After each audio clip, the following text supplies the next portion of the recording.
and I just wanted to kind of anything because I'm not really good at the whole being on live TV thing, live YouTube, whatever this is. But anyway, I just wanted to touch briefly on some stuff I'm working on. I seem to do a lot at once, and so I just wanted to touch base. So right now, some of the projects I'm working on is I'm relaunching my brand, the official brand, to the altruistic channel. And basically, what I'm doing is I'm going to incorporate all the things that I know how to do. So it'll be the training manager, it'll be the client services manager, it'll be even the hospitality management and bartender. And one of the things about the bartender is that I'm going to use that experience in something I'd recorded for a book as a means to actually get uh, some good PR out, from it, essentially. And that's why I don't do live, is because I stutter a lot. But the great thing about doing it that way is that you get to hear my humor. And the reason I want you guys to hear that is because I can sound a little thick in the muddy. And so I just want people to know that I'm not quite that boring. I'm not saying I'm not, but I'm not that bad. So it'll be like the channel's really going to be 100% more about what I'm about, which is strategy, thinking, and implementation of communications that disseminates the best of branding. And so essentially, what I want to do, I mean, that's the worst possible description, but I'm going live, so whatever. It's my first time. Do you know how long it's been since I said those words? And anyway, so the thing that I'm going to be doing is that I'm launching it all together. So all of the websites are still going to be there. There's still going to be the three allegorical alchemist websites, which are all geared towards photography or art or whatnot, and blogging, of course. And then we have the YouTube channel, and then I have the book that's been published on Amazon.com called A Dual Purpose. And then I also have another couple books coming out, including the one that I'm talking about now, which is a part of a date series. And what that is basically, when I write my books, I actually record it live in front of a camera so that I can hear the nuance that I might miss in thinking. And so I like to see what my body and gestures are gonna tell me to do. And so then I write it, and I write it accordingly to reflect the best possible, you know, the best possible version of that. And so the other great thing about it is I hate editing. I really don't like it. It's not my thing. It's a lot of time looking at something going, I don't get it. But you know, like it's a joke. You know, the joke is that well, everybody else was getting really big brains. I was getting really big and brains. So I think I win in this scenario. But the point is that that's probably why I don't go live very often. But the point is that I'm going to be releasing some of that to you.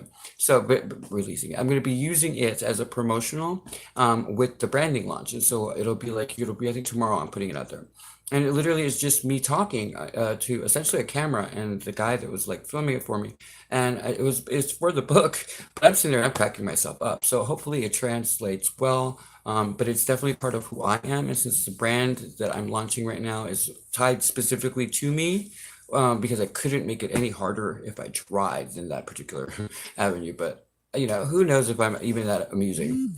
But you know, having said that, one of the great one of the great things about being a strategy leader is that you make some choices that other people don't really necessarily get. And one of the things I want to talk about with the branding, look, when it comes to branding, it's not the be all thing. You have to have content over, you know, you have to have quality over the whatever the superfluous is that they're trying to pass on to you. So just remember that even though you have a name or you have something that looks good, any model in America can tell you there's only so far you can go before you scratch a little bit too deep, and then you're just like horrified at what you get.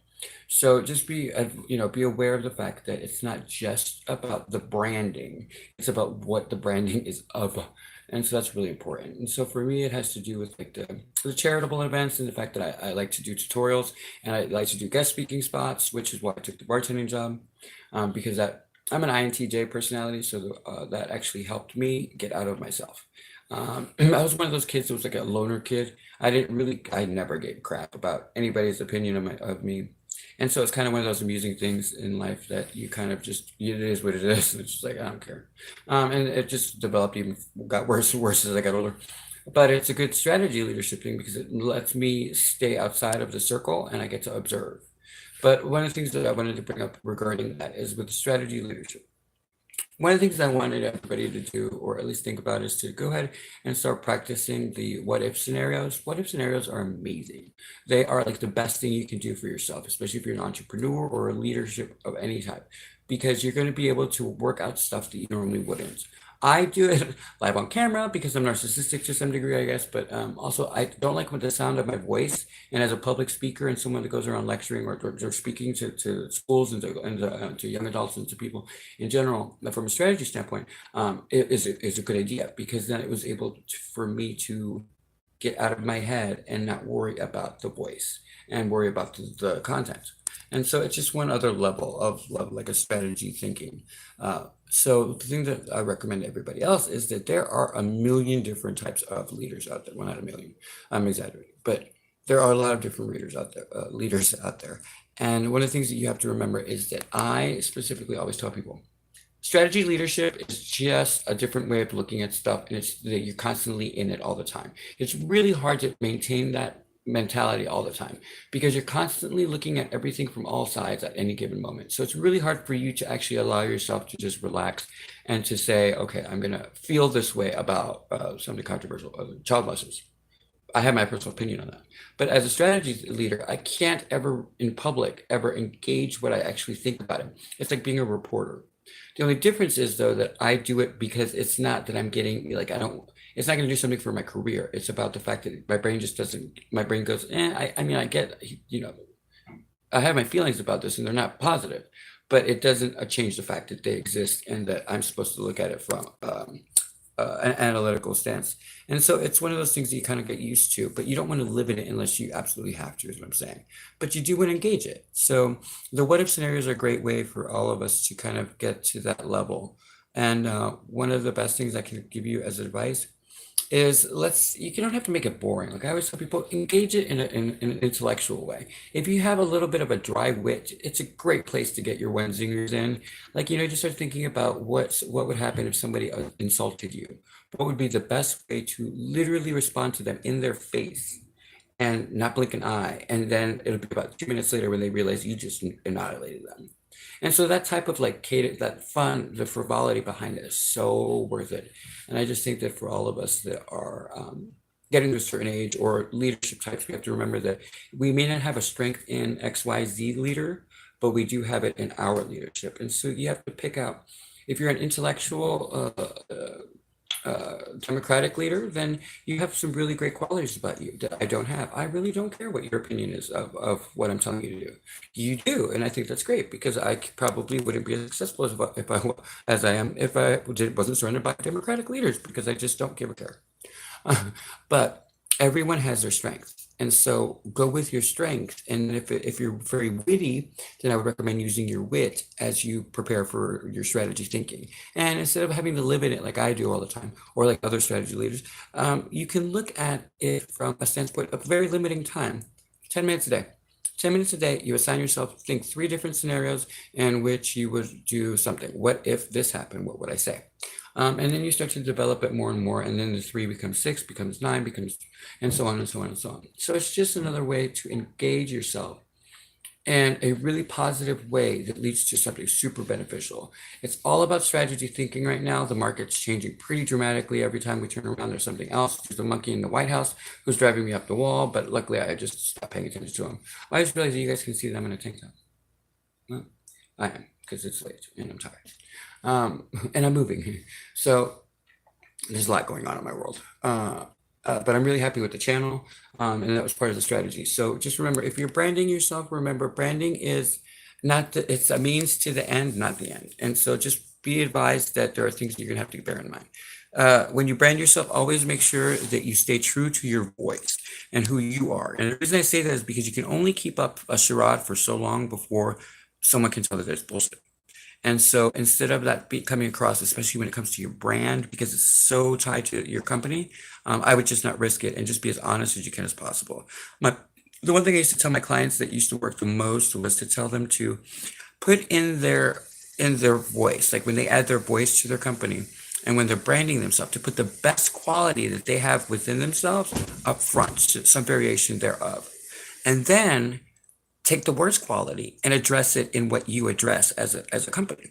And it just makes it a full circle. And people find that more, in my opinion, what's the word I want to use? They find it more endearing and they find it more real. And so they buy into your product and your branding. And so that's what I mean when I say that some of us have just a different perspective on things, and it's just a different way of looking at stuff. I've also been on the planet for 40 years and have gone through hell and high water more than my fair share. I mean, that's not a book plug, but it sure could be. You really need to read that my book, a dual purpose, because I've been through some stuff. Having said that, though, I had to go through all of that in order to understand the value of strategy. It was to solidify my personality, and it wasn't until I was already through it and writing the book that it came to me that I actually was supposed to go through that. And I probably, on some level, my intellect says, I think you probably even on a soul level had decided to do this journey. I'm going to have a serious conversation with the big G up there, but it's bygones. That's for a later conversation. But I don't think you have to learn at quite I mean, the severity at which I've learned things is quite unreal. And so far, nobody that I met is able to even say that they would be willing to do it. So, but that's not like a boasting thing. That's not pride. That's actually like, all right. But with each thing that happened, the strategy in me realizes that I could not gain information and the right knowledge in order to then lead people through the same agonizing experience. One of the things about the altruistic channel is the fact that I very much care about the forgotten. And that's one of my mission statements. It always has been. And the mission statement essentially is simple. I don't believe like any child should be left behind. I don't believe that any entrepreneur or any leader should be left behind. If you think about it, when it comes to the psychological profile, who would be more susceptible to the thoughts of suicide or the thoughts of depression than someone who ties themselves into their work because they don't know how to separate themselves because they're workaholics. Those are driven people. That's not a negative. That's a positive thing.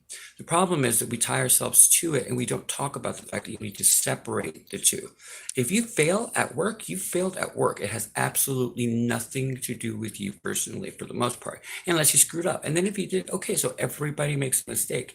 Think about your strategy and think about what it is you're trying to do. Stop thinking short term, start looking long term, and then beyond that long term. Because unless you do, you're not going to see all the whammies coming up next because this market changeover is going to suck.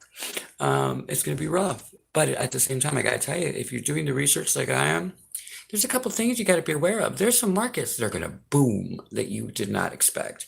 And so if you start looking at the world from a slightly different skew than you're used to, or maybe you're already used to it because you might, if you're watching this, you might actually already know. So it's just us engaging each other. Hi, how are you? But the point is that if you start to think in these strategy ways, especially when it comes to your branding, you start to really get into the sense of success because you're looking at everything that could possibly happen. One of the things that I always tell people is like, have you ever noticed that when you have a child, like when it's your kids, and you get the principal or whatever the school spokesperson pulls you in and says, your kid's really negative. And then you talk to your kid, and your kid's actually not negative. They're just saying that what appears to be negative to those Pollyanna type of personalities. Here's the thing, though. Have you ever gone back and you ever done the research on what happens to those Pollyanna people? They are the people who devalue the human race the most. They have the worst opinion of human beings, of anybody else. And I look at them and I go, and I'm the bad one? And so you have to look at things from different perspectives. And that's not, by the way, you can't label everybody with that in that specific way, but I'm using it as an example. I love that. Even I'm a little PC. I really hate HR.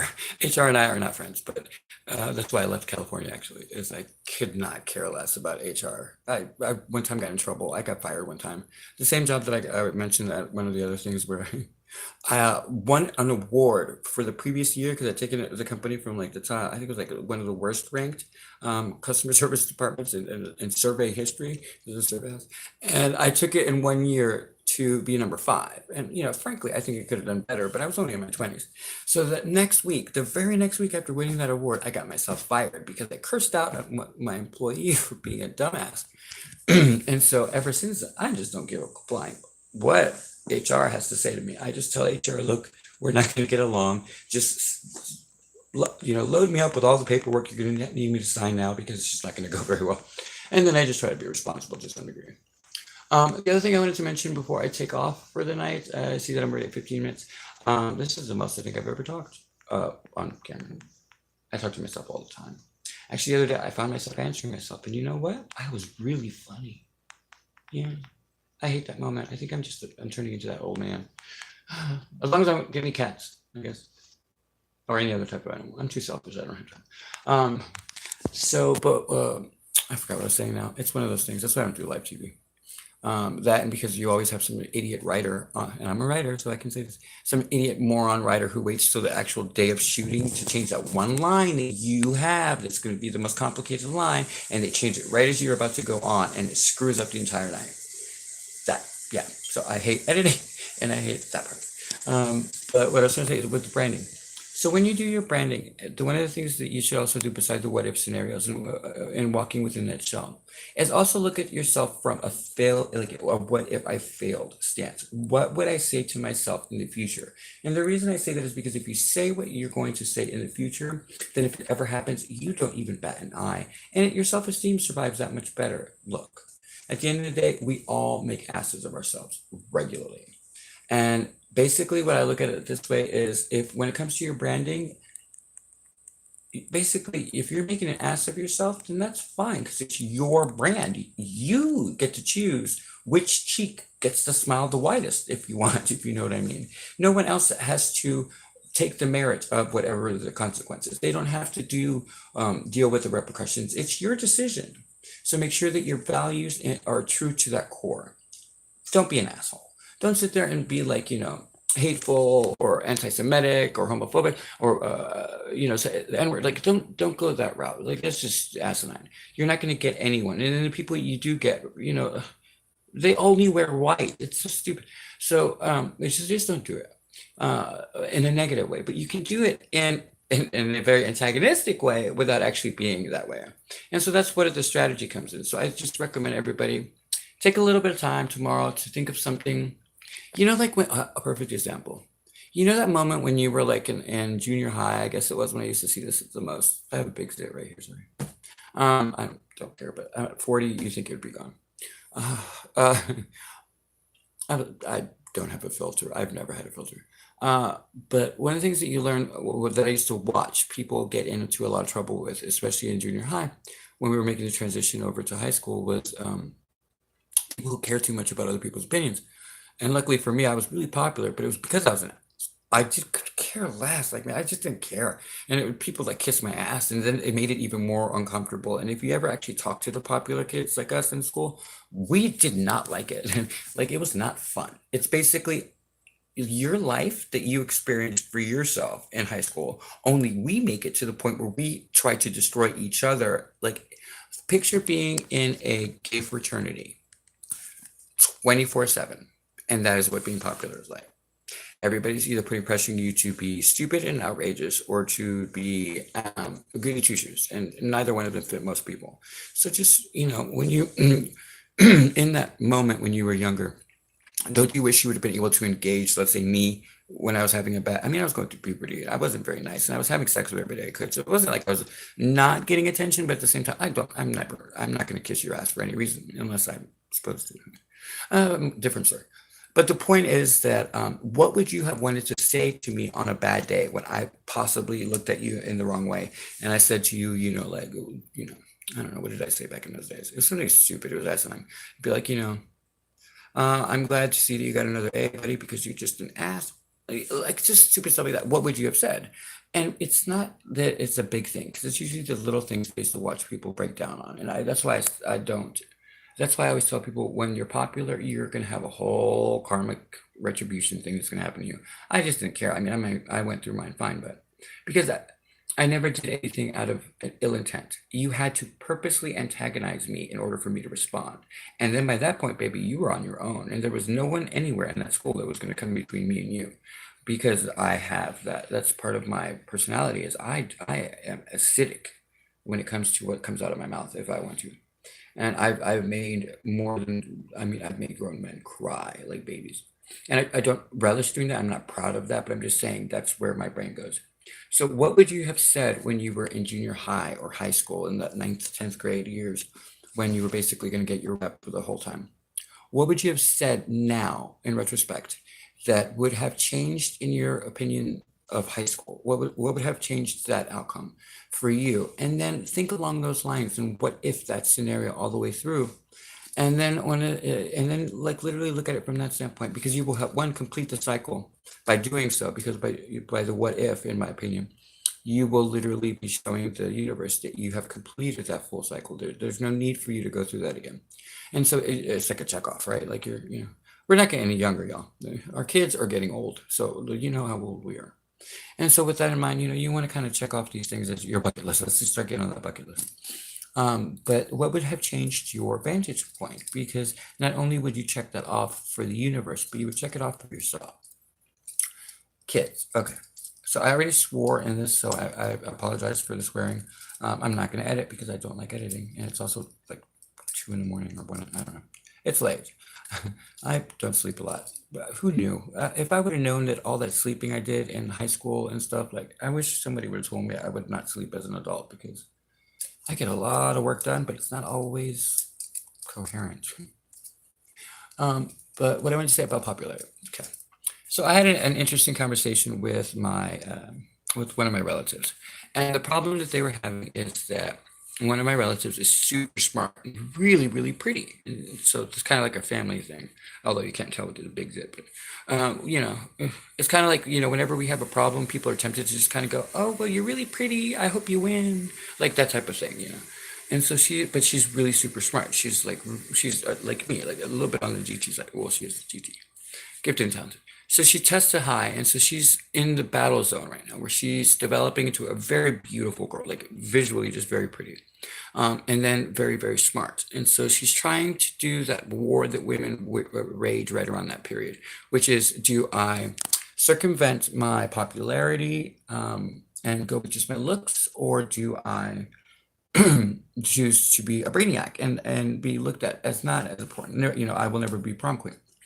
Look, as someone who actually has gone through this particular scenario, you can still be smart. Actually, look at it this way: if you're a male and you want a girl and you're not the cutest thing on campus, then I suggest you have a very, very, very, very high IQ. And because women are looking for, girls and women, when they're looking for the father of their children, is looking for someone that can provide. That's a psychology based thing. So they're not going to necessarily stay with the jock who has a medium size but no real job. Like, she's going to go for someone that gives her quality and quantity and all of that all mixed together. So there are different avenues for different folks. So just stick to what you could. I don't know what I'm trying to say there, but that's basically the point. So, but those of us who are in that cycle, what I can tell you, and I told her, it was a very honest conversation. I'm very honest, even with the younger people, because no one on this planet is worth me trying to remember what the hell I lied to you about. Even my sister, she used to ask me all the time. She said, well, not all the time, but she would say, "Hey, do I look fat?" And I go, "Yeah, you look like a fucking whale. Would you go fucking change? Because I'm not going anywhere with you." And I'd stare at her like, "No, seriously, go, go." And she stopped asking me. So just don't ask me stupid fucking questions. But so I was talking to her, and I said very honestly, I go, "Yeah, well, it is what it is. And so what are you going to do?" And she said, "What, you're not going to tell me what to do?" And I said, "No, because you're popular. You've already done this. This is something that is given onto you. You have done something in the universe that the universe says you're going to be that bitch, and I'm going to be that asshole." And it's part of the personality, but there's other things to it, because if you look at the breakdown, the psychological breakdown of the top 5, which is the top 5 most popular people in school, there's usually at least 2 girls, one super sweet and genuinely a nice girl, but with an edge, and then a super bitch. And then there's the guys, the jock, the second in command, the beta, and then there's always an omega somewhere in the circle. There's usually 3 boys, 2 girls. We had a top 10, so I was number 7, and I did not try, trust me. I tried to get away from that freaking list. But so they rated you, and so you were rated in school. And I was telling her, I said, "You've already been chosen." And by the way, we did choose it. Like, it's not, I'm not going to sit there and say that I didn't like, even though I didn't like the situation. Here's I didn't like it because, and this is a psychological thing that most adults will understand. I didn't like myself. I was going through puberty. I had zits everywhere. The only thing I had going for me was And at that, it was only, you know what I mean? Like, it wasn't anything redeemable outwardly, really. And so I had a lot of trouble with my self-esteem. And all these people freaking knew me. And they were always up my butt about something. And, oh, what do you think about this? And I just was a nasty Shannon Doherty bitch, like the entire high school experience. And I'm still a Shannon Doherty bitch, but at least now I own it. But back in then, I just didn't understand why people were so interested in me. It turns out, obviously, it had to do more with the mixed race thing. You can tell that I'm not white, and you can tell I'm not Spanish, Mexican. I am Spanish from Spain, and so it confuses the hell out of people. And they spend a lot of time looking at you if you're a mixed race person, and that's one of the topics that comes up in one of my upcoming books, actually. And I'll go into that before I end, since I'm doing a live one. But when it comes to her, I said, look, you're going to have to make this decision. I basically went into the conversation my mom gave me, which was, you are going to be unfairly judged, and you're going to have to make a decision. Are you more inclined to want to enjoy this experience and have some fun and like do the party scene, or are you going to be more inclined to be studious and like, go that route? And my reaction was kind of the way hers was today. It's kind of funny because I never told her what I said, but I told my mom, I was like, well, I can go and like study anytime. Like, I'm a studious person. I'm an INTJ personality. They call us the mastermind, for God's sake. I read everything under the sun. So I was like, I don't need to like brand myself that now. Branding. Everything is a circle, guys. And so I didn't feel the need to brand myself that way. And neither does my niece. And I call her my niece. It's not my niece. My actual real niece, Bells. She's actually just the same. They're about the same. So I kind of have a feeling I'm going to have to go through the same conversation, but that's nor here nor there. Okay, I'm just rambling. So the point is, so I basically told her, I'm like, you're gonna have to make a decision, but make sure that the decision still keeps true to who you are and allows for you to do things. Because I had a friend, the number one, she was a sorority girl when all this went down, but she was a sorority girl, and she wasn't being true to herself, and she was very, very, very super smart. Like, she was smarter than me. And so we were doing some classes, and I forgot how it happened, but one night at one of I think it was a formal. It was, I think, a spring formal. Yeah, it was a spring formal. Somebody that was at YouTube group. Tell me, I can't remember. It was a spring formal. I'm like talking to myself. I really got to get back into my So she wasn't being very true to herself, and so she was hiding the fact that she was super smart. But the thing is that you can't hide it for long. Someone's bound to make mention your SATs, and that 1300, you're gonna get noticed. And so because I did, what was it? I can't remember something. I don't even remember. I don't even know if I took my, anyway, bygones. So she ended up like having like a real anxiety attack, and she started to suffer from real pangs of anxiety. She left the sorority house, and like she became a mom, and she like got chubby and all this stuff. And I was just like, girl, get it together. No, I'm kidding. That'd be such an asshole. I just wanted to say that. She did gain a little weight, but so did we all. I mean, freshman 15 alone. Um, actually, I didn't suffer that. I suffer from this thing called, I don't eat too much because I like to see my, and so because of that, I like to look straight down, and I don't like any idea of somebody going near it if I can't see it. So that's where my head is. Oh, God, no wonder I get like a warning on me. Disclosure agreement. Yeah, I'm gonna have to put that together tomorrow. So, but the point is that when it comes to branding, always leave room for who you are, because in the end, what you try to deny or what you try to hide yourself of is going to bite you in the butt, because I specifically can see right through it. And anybody with any type of psychological profiling, or anybody who watches a lot of TV and watches psychological profiling, like minds and all that stuff, they're going to see right through you. And that, without knowing exactly what it is that's bothering them, is going to make them feel untrustworthy. They're going to look at you like you're untrustworthy. So just ignore it. Don't do it. Just be true to who you are, but bring the best possible version of that to light. And then address it, one, with a super powerful, really great quality that you bring to the table that you're going to address in business. And then one of the services that you're going to give is to alleviate the worst possible part of you. And so then it's always like a constant circle, and you don't like, just trust me on this. I've done the research. It works out. But the last thing I wanted to touch on, so the mixed racing. So because of the conversation with her, and speaking of branding, some brands are lucky. You get to choose what brand you have, and you get to choose how it comes across. Some like mom and pop places, like they didn't get to choose their brand. The brand is just a reputation, and the reputation kind of precedes them, right? So the moral story is that when they don't get a choice in what they're doing, you have to learn to talk to them within that limitation. Because if you haven't chosen the way that people perceive you, then it's a negative response for the most part. It's very rare that you get a positive reaction from not engaging something, because at that point somebody's going to go, well, you had to do something, because it would be a negative if you didn't ask for attention and then you suddenly got attention, then you must have done something good. And so you have to walk that line. I'm not saying that that's true, because technically, from a strategy standpoint, there's a lot of times when I was very young that people did not I didn't do anything to deserve the merit or the reputation or anything that I got, but it is what it is. But for the purpose of this, let's just go with there is a reason. And so when you are a mixed race child, and I had to go through this in the 70s, like 70s and 80s. And, being that I'm from Louisiana, you would think that they would be used to Spaniards, but no, they actually were. Actually, it wasn't until I got to California that I had the issue with the mixed race part. So in California, everybody's Mexican and very proud Mexicans, Rasta and all that bullshit. I'm an American, like I don't get it, but I get the pride in being an ethnic different, ethnic variable. But what ended up happening is that I ended up being stared at my entire life. And it really, really isn't a fun experience, guys. Like, I know that it sounds like it would be, but it's not. And so it gives you all these self-esteem issues and all of this stuff. So to those of you who are mixed race, black and white, Spanish and German like me, or whatever it is, Salvadorian and whatever, understand one thing. Yes, they're lying to you when they say that no one ever stares at you and that no one's thinking. If you only knew how little people actually thought, that's bullshit. I was very popular in school. I know exactly what we used to say about you. And so just understand that it may not necessarily be towards you. It may be because they're coveting something they can't have, which in this case is the beautiful mix that you are. It makes you unusual and it makes you stand out. And this is one of those things where I tell you, trust your mom on this part.